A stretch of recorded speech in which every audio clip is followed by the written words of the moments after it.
का व्यवहार अपनी सास के प्रति बिल्कुल अच्छा नहीं था। वो अपनी सास को सिर्फ घर पे बोझ ही समझती थी।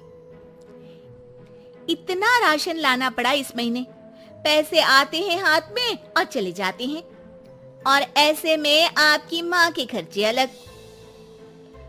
ऐसा कितना खर्चा करवा देती है माँ, हैं? और वैसे भी तुम तो कमा नहीं रही हो ना।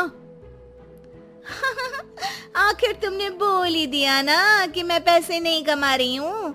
दिखा ही दी मुझे मेरी औकात, जताई ही दिया ना कि मैं किसी काम में नहीं आती हूँ। अरे तुम गलत समझ रही हो। मेरा कहने का मतलब था कि तुम हर बात का इल्जाम माँ पर मत लगाया करो ना। तभी बगल के कमरे से माँ आ जाती है। अरे बेटा, इतना तेज बोल के मत लड़ो, बाहर वाले सुन लेंगे। माँ जी, सुनने दीजिए उनको भी, उन्हें भी तो पता चले कि आपकी वजह से घर में पति पत्नियों के बीच में कैसी लड़ाइयाँ होती हैं। अरे बहू, मेरी वजह से? मैंने तो तुम दोनों को कभी ये नहीं दिखाया कि मेरे लिए लड़ो। माँ आप जाइए यहाँ से, मैं बात कर रहा हूँ ना। लेकिन बात तो मेरी हो रही है ना, तो मुझे तो बोलना ही पड़ेगा। बताओ बहू, क्या दिक्कत है तुम्हें मुझसे? अरे घर छोटा है, जगह कम है, यश की तनख्वाह भी तो लाखों में नहीं है। अब आपका एक्स्ट्रा खर्चा उठाना मुश्किल हो रहा है माँ जी। आप यश के छोटे भाई के यहाँ चले जाइए ना कुछ महीने। एक्स्ट्रा खर्चा? अरे माँ है मेरी, हमने किसी को पनाह थोड़ी ना दी है। एक्स्ट्रा खर्चा क्या होता है? जब हमको चाइनीज खाना होता है तो माँ के लिए भी सूप मंगवाना पड़ता है, ये एक्स्ट्रा खर्चा है। घर की ईएमआई के साथ माँ की दवाई की भी चिंता करनी पड़ती है, ये भी एक्स्ट्रा खर्चा है। माँ को रोज कोई ना कोई बीमारी होती रहती है। इसी डर से हम कार नहीं खरीद रहे कि हॉस्पिटल में पैसे लग गए तो कहाँ से आएंगे। और खाने पीने कपड़े इधर उधर के खर्चे तो जोड़ भी नहीं रही हूँ मैं। अरे ये सब तो मैंने यश के लिए भी किया है, मैंने तो ऐसे उंगलियों पे हिसाब नहीं रखा। लो, आपने भी जता दिया ना। अरे आप थोड़े दिन किसी रिश्तेदार के यहाँ क्यों नहीं चली जाती? खर्चा भी बचेगा और घर में शांति भी रहेगी। यश श्रुति की ये बात सुन के गुस्से से आग बबूला हो जाता है। चुप हो जाओ श्रुति, बहुत हो गया तुम्हारा। मेरी माँ है वो, और उनका अधिकार इस घर पे हम दोनों से भी ज्यादा है।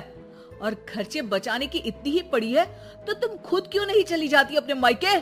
घर में शांति तो तुम्हारे जाने से भी हो सकती है। श्रुति ने ये नहीं सोचा था कि यश कभी उससे इतनी तेज आवाज में इस तरह से बात करेगा। अपनी सास के सामने यश ने उससे इतनी बेरुखी से बर्ताव किया कि श्रुति ने सोच लिया कि वो अब अपने मायके चली ही जाएगी। अगले दिन जब यश ऑफिस गया हुआ था, उस वक्त श्रुति वहां से मायके चली गई। माँ, कैसी हो? अरे बहू के राज में जी रही हूँ बेटा, अच्छी ही हूँ। तू बता, अचानक कैसे आ गई? अरे सास से खिटपिट हो गई। मैं थोड़ी देर वहां नहीं रहूंगी घर में तो अकल ठिकाने पे आ जाएगी उनकी। हाँ हाँ, जितना रुकना है रुको, आप ही का तो घर है। अरे भाभी कैसी हो? दिखी ही नहीं तब से। आपकी माँ के लिए दवाई खरीदनी थी तो लेने गई थी। माँ, तबीयत ठीक नहीं है क्या? अरे बेटा, बुढ़ापा है, बीमारी तो आनी ही है। अरे पर आप तो एकदम तंदुरुस्त रहती थी, आपको कैसे कुछ हो सकता है? आप खुश तो हो ना माँ? ये क्या बात हुई? खुशी तो रखते हैं, कोई रुलाते थोड़ी ना है आपकी माँ को। हाँ बेटा, खुश ही हूँ। माँ ये कहते हुए जरा भी खुश नहीं थी। थोड़े दिन श्रुति वहां रुकती है। एक दिन जब वो अपने भाई के साथ बाहर से कुछ सामान लेकर कार में आ रही होती है, तभी भाई पूछता है, कब जाने का प्लान है? अरे भैया, अभी तो आई हूँ। हाँ हाँ, वो तेरी भाभी पूछ रही थी कि कब जाने वाली हो। मतलब जाने से पहले बता दोगी तो अच्छा रहेगा, हम तैयार रहेंगे। एकदम जाओगी तो बुरा लगेगा ना। हाँ भैया, बता दूंगी भैया। अच्छा, वैसे हुआ क्या था तुम्हारे और तुम्हारे पति के बीच? हमारे बीच कोई लड़ाई नहीं हुई थी भैया, वो तो सास की वजह से लड़ाई हुई इसलिए आना पड़ा। आप चिंता मत करिए, मैं जल्दी चली जाऊंगी। अरे नहीं नहीं, रुकना। अरे तू घर में है तो शांति भी रहती है। क्या मतलब?